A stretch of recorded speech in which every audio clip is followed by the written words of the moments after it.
Oke, kembali lagi di Breaking News TV pemirsa. Saat ini kondisi terkini langsung dari depan gedung KPU di mana masa pendukung Anies Baswedan dan juga Muhaimin Iskandar sudah menantikan kehadiran dari pasangan tersebut. Karena saat ini kabarnya setelah dari kantor DPP Partai Nasdem, Anies menuju ke Taman Suropati untuk bertemu dengan relawan dan kemudian melanjutkan mobilisasi ke kantor KPU untuk mendaftarkan diri pada hari ini di hari pertama pembukaan pendaftaran Pilpres 2024. Saya mau ke Mas Ipang dulu. Mas Ipang, kalau melihat dari kemarin juga pernyataan dari Ganjar Pranowo dan juga Mahfud MD nampaknya independen ya, tidak menunggu tidak membawa-bawa sosok Pak Jokowi begitu ya, tidak menunggu kehadirannya, bahkan banyak yang berspekulasi nampaknya Pak Jokowi tidak ikut dilibatkan dalam pemilihan cawapres kali ini, walaupun sempat dipertanyakan juga oleh Mbak Puan bahwa Pak Jokowi ini sebenarnya arahnya kemana saat ini begitu ya. Sedangkan kalau kita melihat kepada sosok Anies Baswedan Muhaimin Iskandar ini sudah firm dengan perubahan. Apakah dari Ganjar Pranowo dan juga Mahfud MD Anda melihatnya masih akan terus mengusung keberlanjutan dari pemerintahan Pak Joko Widodo atau hanya Prabowo Subianto yang masih terus akan melakukan keberlanjutan Pak Jokowi ini? Ya, kalau kita melihat mencermati perkembangan dinamika bahwa keberlanjutan itu memang couplingnya udah mulai bergeser dari PDIP banget ya, yang keluar-keluar soal prestasi, keberhasilan, bahwa saya akan all out habis, saya terus terang bahwa kita ini kenapa malu-malu sih kita mengatakan bahwa kita itu adalah kelanjutan dari Pak Jokowi ya gitu loh. Jadi kan dia to the point gitu. Nothing tulus lah menyampaikan tanpa ada tidak ada kejujuran di situ, jujur sekali. Nah, kalau kita cermati dari pidatonya Mas Ganjar kemarin, kan kelihatan perubahan juga, perubahan dalam konteks berubah yang sebelumnya selalu bicara tentang prestasi, kita akan lanjutkan, kita nggak mau merusak yang sudah dibangun, yang sudah ditata oleh Presiden Jokowi, tidak boleh tiba-tiba hanya dalam sekejap ini akan bergeser, berubah lagi, kita akan lanjutkan legasinya. Hampir nggak ada disinggung, Mbak. Nampaknya lebih mandiri ya, sosok Pak Jokowi tidak dibawa kemarin begitu ya? Ya, saya nggak tahu apakah ini reaksioner sesaat saja atau ini memang akan ada PDIP tidak akan terlalu lagi. Karena kalau kita lihat Mahfud pun, Mbak, kemarin kalau kita lihat kenapa milih Mahfud? Itu kan soal Indonesia yang problem pada pemberantasan korupsi, penegakan hukum dan praktek yang hampir hari ini membuat orang mengatakan politisasi hukum. Itu antitesis kebutuhan itu adalah Mahfud MD. Sama dengan kebutuhan K.H. Maruf Amin karena polarisasi identitas yang kuat pada waktu itu. Blok ideologis yang mengental. Sehingga kebutuhannya adalah Maruf Amin gitu. Nah, kalau kita bicara Mahfud MD, kemarin juga disinggung soal penegakan hukum, pemberantasan korupsi. Itu kan harapan, Mbak. Itu perubahan loh, Mbak. Betul. Itu bukan pelanjutan loh. Berarti ada problem dong dengan agenda penegakan hukum. Belum lagi track record Mahfud MD sendiri, Menhan, Menko Polhukam, Ketua MK begitu ya. Nah, dalam konteks ini saya ingin menyatakan sederhana bahwa Mahfud MD itu tokoh perubahan. Di dalam. Jadi kalaupun ada keberlanjutan, menurut saya ada dugaan saya hari ini memang sudah betul-betul udah jatuh simbol atau distempel oleh Pak Prabowo. Itu seolah-olah milik stempelnya. Apakah jangan-jangan Pak Prabowo Subianto juga belum merilis siapa cawapresnya, menunggu Pak Jokowi pulang, mungkin nggak sih ini? Ya, kalau alasannya kenapa nggak deklarasi? Pasti yang tahu mereka, tapi nggak, saya tahu, saya dapat informasi kemarin itu kan karena Zulhas Ketua Umum PAN masih di luar negeri. Nah, itu yang membuat alasan tidak deklarasi. Meskipun memang Gerindra pernah mengatakan kami akan deklarasi setelah putusan MK.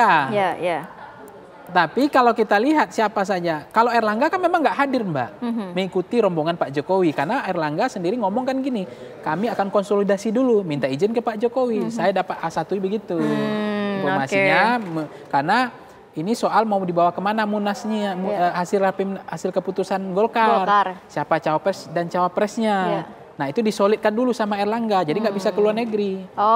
Itu menurut saya, tapi Erlangga sudah memberikan sinyal-sinyal juga nih.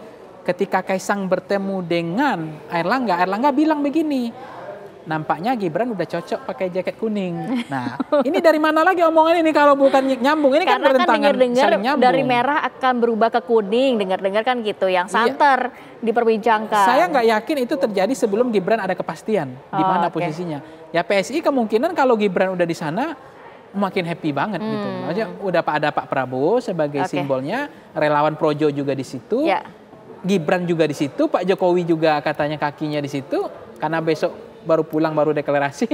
Nah berarti kan kalau memang Pak Prabowo itu mandiri secara politik Mbak, ya mohon maaf ya, ini agak keras. Pasti keputusan sudah diambil. Hari ini sudah deklarasi Mbak. Betul.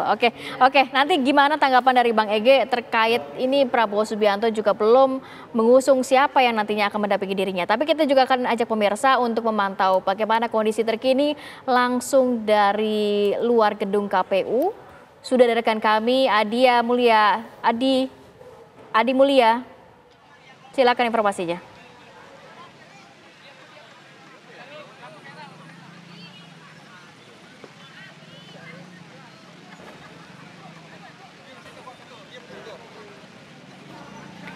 Ya Adi, saat ini apakah Anda sudah melihat bahwa Anies Baswedan dan juga Muhaimin Iskandar ini sudah tiba? Ya baik Kamarati dan juga pemirsa, memang sedari tadi hingga saat ini memang pasangan calon presiden dan juga calon wakil presiden dari Anies Baswedan dan juga Muhaimin Iskandar ini belum terlihat ke Taman Suropati di sini.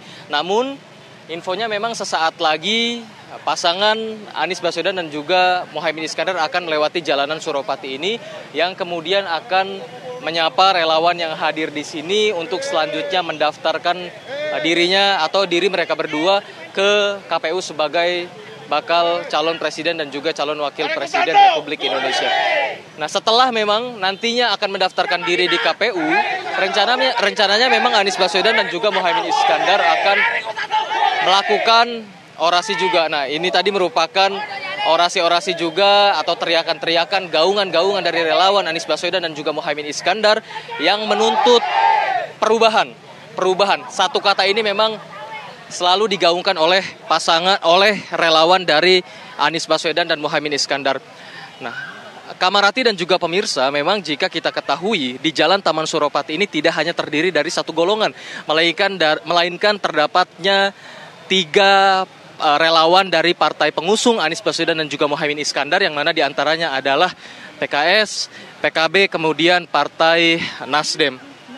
Tadi juga terdapat rombongan dari komunitas ojek online atau ojol, ada juga komunitas etnis Tionghoa, massa yang kemudian secara masif mendukung pasangan Anies Baswedan dan juga Muhaimin Iskandar untuk melaju sebagai calon presiden dan calon wakil presiden Republik Indonesia. Nah, Kamarati dan juga pemirsa, seperti yang Anda lihat di hadapan kami, juru kamera kami Muhammad Ishak menunjukkan kepada Anda ini merupakan sejumlah pengawalan yang nantinya terdapat Anies Baswedan dan juga Muhaimin Iskandar melalui jalanan di Taman Suropati ini untuk menyapa sejumlah relawan atau massa pendukung Anies Baswedan dan juga Muhaimin Iskandar. Seperti yang Anda dengar, Kamarati dan juga pemirsa, gaungan-gaungan dari para relawan yang menunjukkan jika relawan ini mengaungkan sikap atau keinginannya untuk Anies Baswedan ini maju sebagai calon presiden Republik Indonesia tahun 2024 mendatang. Jika kita ketahui berdasarkan agenda yang kemudian sudah tersebar sejak kemarin, memang agenda di Jalan Taman Suropati ini merupakan agenda yang sudah direncanakan sebelumnya, di mana agenda pertama jika kita ketahui adanya proses sungkeman dari paslon Anies Baswedan dan Muhaimin Iskandar kepada orang tuanya masing-masing. Kemudian ada juga permintaan doa restu terhadap sejumlah elit partai di PKS Pasar Minggu. Terdapat juga Ketua Majelis Syuro dari Segaf Al-Jupri, kemudian meminta doa restu kepada para kiai yang ada di sana. Selanjutnya pergi ke PKB untuk melakukan hal yang sama, hingga akhirnya kemudian menuju kantor DPP Partai Nasdem yang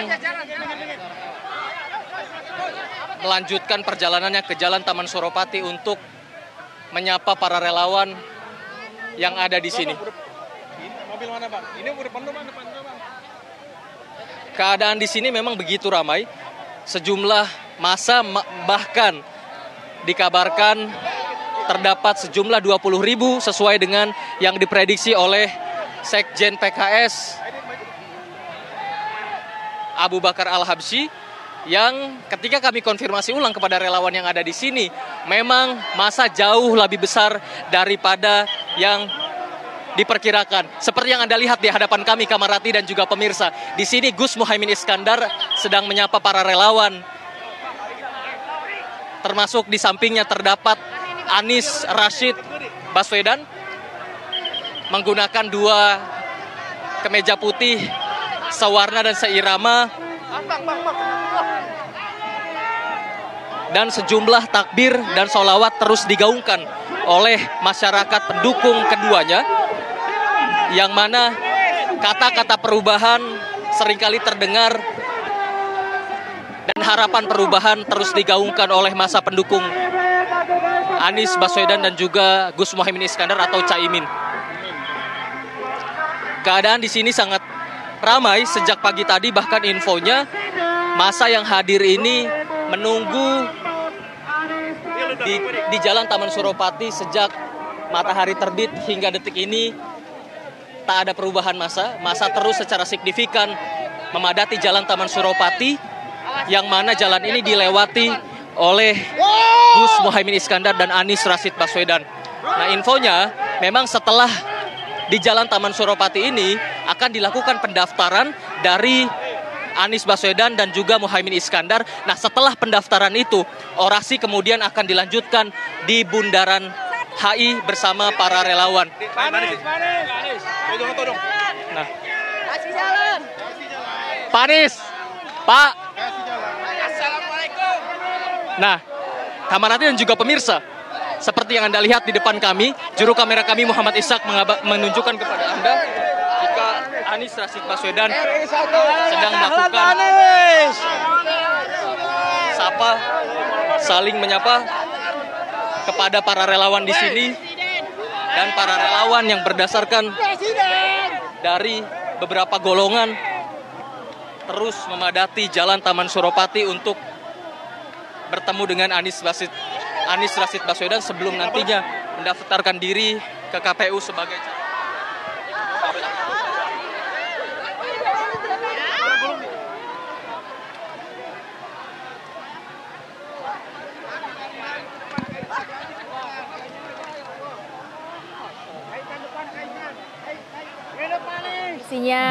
tadi juga terlihat bahwa Anies Baswedan dan juga Caimin ini menyalami para pendukungnya yang terus mengantarkan mereka ke kantor KPU Jakarta. Saya mau ke Bang Ege. Bang Ege, kalau melihat tadi saya juga udah nanya ke Mas Ipang sih, ini masih ada satu baca pres yang juga belum memutuskan siapa yang akan dipinangnya. Apakah menunggu Pak Jokowi pulang dari luar negeri ataukah bagaimana? Dan kalau melihat hasil pidato yang disampaikan oleh kemarin Pak Ganjar juga Prof Mahfud, nampaknya ini udah lebih independen ya. Tidak ada lagi rasa-rasa Pak Jokowi 2 kaki, satu di Ganjar, satu di Prabowo Subianto ya. Kalau Bang Ege melihatnya gimana Bang? Ya, ini kalau dipadatkan dalam satu kalimat, how far can you go?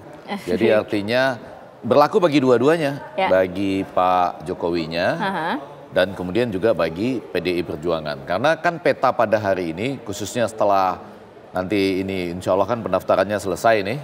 Tampaknya mereka langsung ke KPU dulu, baru sesudah selesai dari orasi. KPU lalu ada orasi. Karena sudah melewati sekitar gereja depan Taman Suropati itu, lanjut ini karena nggak berhenti berarti langsung ke KPU. Ya.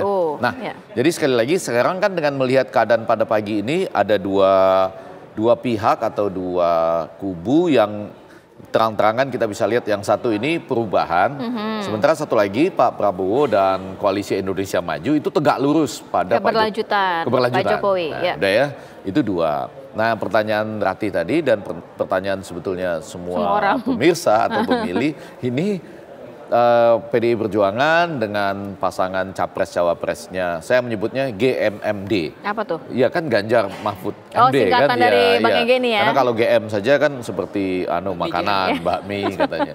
Kalau Gama agak mengarah-ngarah ke kampus tertentu Kalau saja.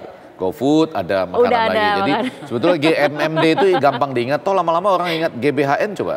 Yeah. Kan biasa aja GBHN, GMMD ini. Nah, GMMD ini seperti yang disampaikan Rati dan Ipang juga memang terlihat sudah lebih independen pada saat pidato deklarasi. Nah, pertanyaannya adalah baik Pak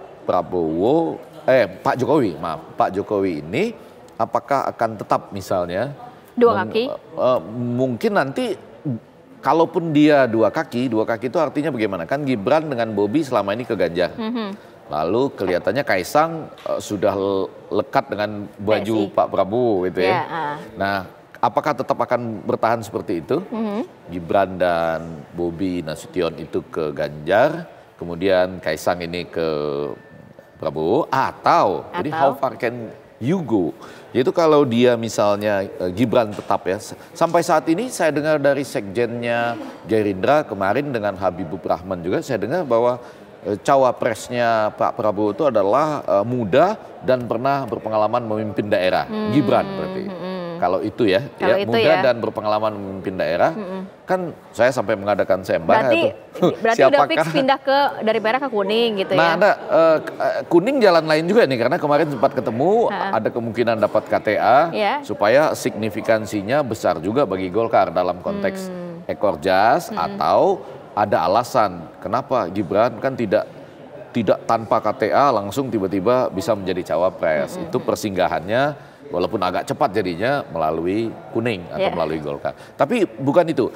Yang ingin saya katakan adalah Pak Jokowi pagi ini pasti memantau ini. Pasti. Ya, dengan memantau ini Pak Jokowi punya dua keputusan. Mungkin batin yang bisa digambarkan. Batinnya itu adalah apakah akan kembali ke merah, keluarga besarnya gitu ya.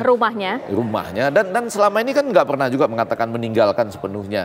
Itu hebatnya kalau orang menggunakan makna-makna yang konotatif ya, yang artinya maknanya bisa macam-macam. Karena Anda tidak terlihat betul meninggalkan rumah ini, atau sekaligus ya kalau sudah begini satu-satunya yang berpulang mengalahkan gitu ya, berdasarkan hasil survei sementara ini, itu ke Prabowo misalnya. Jadi karena ini sudah terlanjur loh ini, sudah terlanjur di tengah-tengah. Mungkin ada kejutan nantinya ya saat di tengah-tengah itu maksud saya, Ipang nggak gampang pindah, nggak gampang mundur, tapi maju pun ada resiko gitu. Cuma kan kalau melihat kubu perubahan ini mengental pada hari ini, yakinlah nanti kalau sudah ditetapkan lebih mengental lagi. Kan di jalan-jalan tadi kedengaran ya, kalimatnya cuma dua tuh, perubahan, amin. Perubahan, amin. Nah ini akan menggerakkan untuk berpikir apakah tetap di rumah besar, dengan demikian fully support ya untuk Ganjar dan GMMD itu, atau supaya ada keyakinan menang pada saat ini ya ke Prabowo. Gitu. Nah kalau itu ke Prabowo maka mungkin kan jangan-jangan 3-3 ke sana. Karena Kaisang sudah lebih dulu kelihatannya ke Prabowo gitu. Nah, tapi sekali lagi pilihannya ada di Pak Joko Widodo sesuai dengan lagu Kau yang memulai, kau yang harus memutuskan gitu ya. Tapi ini masuk ke batinnya. Ya. Kemungkinan seperti itu ya Mas Ipang. Kalau mencermati Bang Ege bilang nih nantinya memang keputusan dari Pak Jokowi akan ya tergantung Pak Jokowi. Tapi kalau melihat efeknya, kalau nantinya misalnya Pak Jokowi kembali ke rumah yang lama atau kembali ke rumah ya kan belum pindah rumah begitu ya, masih kembali ke PDIP, itu akan seperti apa? Atau memang kalau fully supportnya nanti endorse-nya memang full kepada Pak Prabowo, nanti akan seperti apa? Dan efeknya juga kepada pasangan Amin ini akan bagaimana? Ya sebetulnya kalau saya mencermati ya kemana arah politik, kalau Mbak Puan kan nanya Pak Jokowi kemana, tanya ke Pak Jokowi kemana arah dukungan itu kan, karena pengen tahu. Tapi kan nggak ada juga jawaban Pak Jokowi. Oh saya tetap di rumah kamu kan gitu, saya tetap di rumah ini gitu, saya nggak kemana-mana gitu. Nah itu kan juga jawaban yang ditunggu-tunggu Mbak Puan kan, mau sebenarnya Pak Jokowi ada di mana sih gitu kan, dukungannya kemana gitu, karena membuat bingung nih semua gitu. Nah jadi kalau saya mencermati, kalau seandainya Pak Jokowi memang mau kembali ke rumah besar, berarti kan semua akan baik-baik kembali. Husnul khotimah itu mungkin terjadi lagi. dianggap adalah orang yang kan sangat disayangkan ya Mbak ya, di akhir masa jabatan hubungan Pak Jokowi dengan PDIP-nya endingnya kok nggak bagus banget gitu loh. Justru menurut saya agak disayangkan saja. Padahal keinginan untuk soft landing tadi. Soft landing itu yang penting kan. Nah bagaimana hari ini Gibran diperlakukan oleh PDIP itu kan ada semua pembelajaran Mbak. Kan Gibran diundang oleh Sekjen atau kalau nggak salah PDIP untuk berdiskusi kecil kan. Tapi faktanya kan nggak jadi. Karena memang bertepatan dengan pengumuman cawapres. Ya tapi kan itu ada, saya nggak tahu apa maksud dibalik itu kan. Apakah itu adalah bentuk sikap PDIP. Habis seolah-olah ya dalam tanda petik dipermainkan kan. Habis itu kan dibilang oleh PDIP nanti kita jadwalkan ulang ya kan. Iya dijadwalkan ulang. Nah betul. begitu juga ini sama berlanjut PDIP, ya. ketika Bu Mega datang peresmian DPC di PDIP di Solo. Dan Gibran bilang juga nggak hadir karena alasan ada acara PTKI. Nah Kaisang juga kemudian mereka juga nggak dilibatkan hadir dalam acara peresmian Ganjar Mahfud. Pasti makin memperkeraskan keruhnya itu. Nah kalau yang kedua begini pertanyaan Mbak Rati tadi. Kalau begitu ya udah ini ibarat kata orang Makassar itu kan kalau udah dikeluarkan itu keris apa namanya badi itu ya. Sebelum ada darah dia nggak masuk lagi. Makanya kan ada ujung lidah, ujung badi itu kan. Jadi udah sekalian nanggungnya udah tanggung basah gitunya. Kalaupun balik ke PDIP kok saya rasa nggak dihargai lagi, nggak dihormati, dianggap ya nggak seperti dulu loyalitas. Maksudnya kan nuansa kebatinan Mbak. Loyalitas ganda dianggap Mbah Lelo dan seterusnya. Ya udah artinya ini sama dengan nyembelih bebek Mbak. Bang Prof ET tahu tuh ya, Prof EG tahu tuh menyembelih bebek Mbak. Kalau kita ragu nyembelihnya Mbak, bukannya kita yang Mbak, bebeknya yang terbang Mbak. Karena itu nggak boleh ragu, ya, harus putus sekalian. Gitu ya? Ya nggak boleh ragu, harus tingkat tinggi. Jadi kira-kira Pak Jokowi akan mengambil jalan yang mana? Apakah akan dengan mengambil jalan yang tadi balik ke rumah atau memang menggorok sekalian? Jadi sudah tidak ada dua kaki lagi lah ya. Ini udah selesai tuntas semua. Jadi nggak ada soal, nggak ada masalah lagi, udah selesai. Berarti itulah endingnya Pak Jokowi. Baik, oke. Nah, bagaimana efeknya terhadap pasangan Anies? Tapi tahan dulu.